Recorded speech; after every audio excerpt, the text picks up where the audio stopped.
फरवरी 26।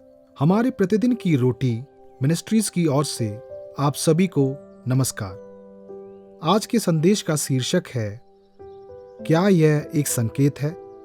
Leslie कोह की ओर से। आज के पवित्र शास्त्र का भाग पहला शमूएल अध्याय 24 1 से 7 वचन तक। जब शाऊल फलिस्तियों का पीछा करके लौटा, तब उसको यह समाचार मिला कि दाऊद एनगदी के जंगल में है। तब शाऊल समस्त इजरायलियों में से 3000 को छांटकर दाऊद और उसके जनों को बनेले बकरों की चट्टानों पर खोजने गया। जब वह मार्ग पर के भेड़शालाओं के पास पहुंचा, जहां एक गुफा थी, तब शाऊल दिशा फिरने को उसके भीतर गया। उसी गुफा के कोनों में दाऊद और उसके जन बैठे हुए थे। तब दाऊद के जनों ने उससे कहा, सुन, आज वही दिन है जिसके विषय यहोवा ने तुझसे कहा था, मैं तेरे शत्रु को तेरे हाथ में सौंप दूंगा कि तू उससे मनमाना वर्ताव कर ले। तब दाऊद ने उठकर शाऊल के बागे की छोर को छिपकर काट लिया। इसके बाद दाऊद शाऊल के बागे की छोर काटने से पछताया।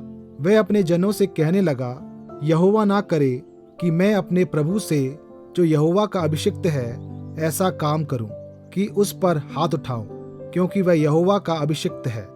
ऐसी बातें कहकर दाऊद ने अपने जनों को समझाया और उन्हें शाऊल पर आक्रमण करने को उठने ना दिया। फिर शाऊल उठकर गुफा से निकला और अपना मार्ग लिया।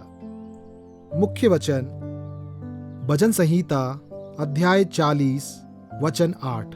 हे मेरे परमेश्वर, मैं तेरी इच्छा पूरी करने से प्रसन्न हूँ और तेरी व्यवस्था मेरे अंतःकरण में बसी है।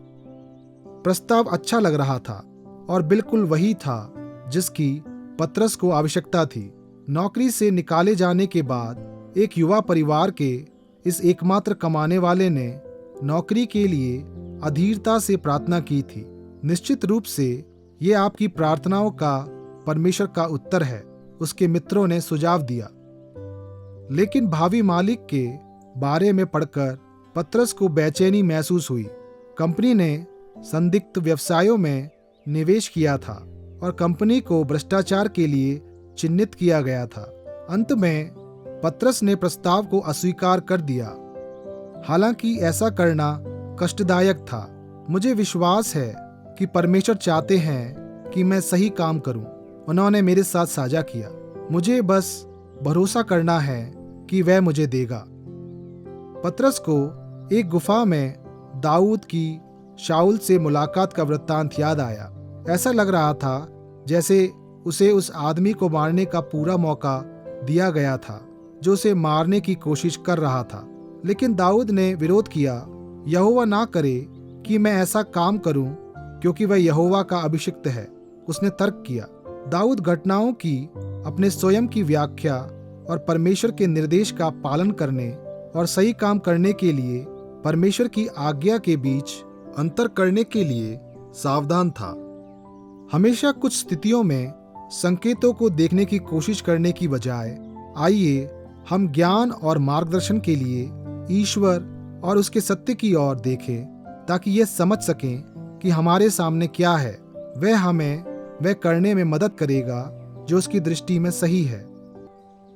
जरा सोचें, कौन सी चीज आपको घटनाओं की व्यक्तिगत व्याख्या और आपसे क्या करवाना चाहती है के बीच अंतर करने में मदद कर सकती है। आप ईश्वरी सलाह के लिए किसकी ओर मुड़ सकते हैं?